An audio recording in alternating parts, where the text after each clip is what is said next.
আজি আমাৰ BTC অঞ্চলৰ 95 জন আমাৰ পোষ্ট গ্ৰেজুৱেট টিচাৰ আৰু 20 জন আমাৰ ভাইচ প্ৰিন্সিপাল 6 জন আমাৰ আছে হেডমাষ্টাৰ আৰু 20 জন এছিষ্টেণ্ট প্ৰফেছৰ এপইণ্টমেণ্ট বিতৰণ কৰা হৈছে আৰু প্ৰায় 46টা পোষ্ট আমাৰ খালী ৰৈ গ'ল তাৰ কাৰণে কেণ্ডিডেট পোৱা নাই সেইখিনি অতি শীঘ্ৰে ফিল আপ কৰা হ'ব দীৰ্ঘদিন ধৰি 2019 চনৰ পৰা আগৰ চৰকাৰৰ সময়ত post graduate teacher vice principal এই সকলৰ এপইণ্টমেণ্টবিলাক দিয়া হোৱা নাছিলে সেইকাৰণে স্কুলবিলাকত অসুবিধা হৈছিলে আৰু এতিয়া আমি আমাৰ চৰকাৰৰ সময়ত এই গোটেই প্ৰক্ৰিয়াটো বাহাল ৰাখি এই গোটেই প্ৰক্ৰিয়াটো এক্সামাইন কৰি পেলাই আজিৰ পৰা আমি এপইণ্টমেণ্টবিলাক পুনৰ আৰম্ভ কৰিছোঁ মই যিসকলে আজি ইয়াত এপইণ্টমেণ্ট পাইছে তেখেতসকলক কংগ্ৰেচুলেশ্যন জনাইছোঁ আৰু অনুৰোধ কৰিছোঁ যে ভালকৈ যাতে ডিউটি কৰে ক্লাছ কৰে কাৰণ আমাৰ শিক্ষা বিভাগটো বহুত পিছপৰি আছোঁ আমি তো সেইকাৰণে পোষ্ট গ্ৰেজুৱেট টিচাৰসকলৰ এটা গধুৰ দায়িত্ব আছে কাৰণ 10+2 ইয়াৰ পিছতে আমাৰ ছাত্ৰ ছাত্ৰীৰ কেৰিয়াৰ আৰম্ভ হয়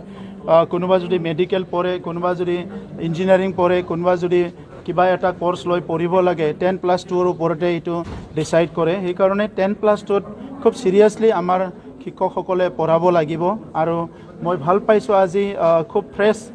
পোষ্ট গ্ৰেজুৱেট কৰি আহা আমাৰ বহুত ছাত্ৰ ছাত্ৰী আজি সেই এপইণ্টমেণ্টটো পাইছে সেইকাৰণে তেখেতসকলক খুব ডেডিকেটেডলি টিচিং যিটো আমাৰ কাম সেইটো শিকোৱা যিটো কাম সেইটো ভালকৈ চিনচিয়াৰলি কৰিবলৈ মই অনুৰোধ কৰিছোঁ বিশেষভাৱে আমাৰ চৰকাৰখনে অহা 15 আগষ্টত এটা ডাঙৰ সিদ্ধান্ত আমি ল'বলৈ গৈ আছোঁ আমাৰ তাত 4442খন এলিমেণ্টাৰী স্কুল আছে আৰু শিক্ষাটো কোৱালিটি এডুকেশ্যন আনাৰ এটা টাৰ্গেট লৈ পেলাই অহা 15 আগষ্টৰ দিনা আমি 500 জন আমি বিভিন্ন বিদ্যালয়ত 500 জন আমি স্কুল এডাপ্টৰ সিলেক্ট কৰি পেলাই স্কুলবিলাক দায়িত্ব দিব বিচাৰিছোঁ কাৰণ সেই স্কুলবিলাকক এডিশনেল সাপোৰ্ট লাগে নহলে বহুত জৰাজীৰ্ণ অৱস্থা হৈছে একাডেমিক্স ও ইনফ্ৰাষ্ট্ৰাকচাৰৰ দুইটাতে আমাক কাম কৰিবলৈ আমাক কিছুমান এডিশনেল সাপোৰ্ট লাগে আৰু এডিশনেল সাপোৰ্ট দিয়াৰ কাৰণে এটা গাইডলাইন আমি বনাইছোঁ আমাৰ বিটিআৰ শিক্ষা নীতিৰ আধাৰত আৰু হেতু আমি অহা 15 তাৰিখত আমি আৰম্ভ কৰিম আৰু আজি যেটো আমাৰ সিএম সুপাৰ 50 ইউপিএসসিৰ কাৰণে আমি কৰিছিলোঁ এটো আজি স্ক্ৰিনিং টেষ্ট হৈ গ'ল 1100তকৈ বেছি ষ্টুডেণ্ট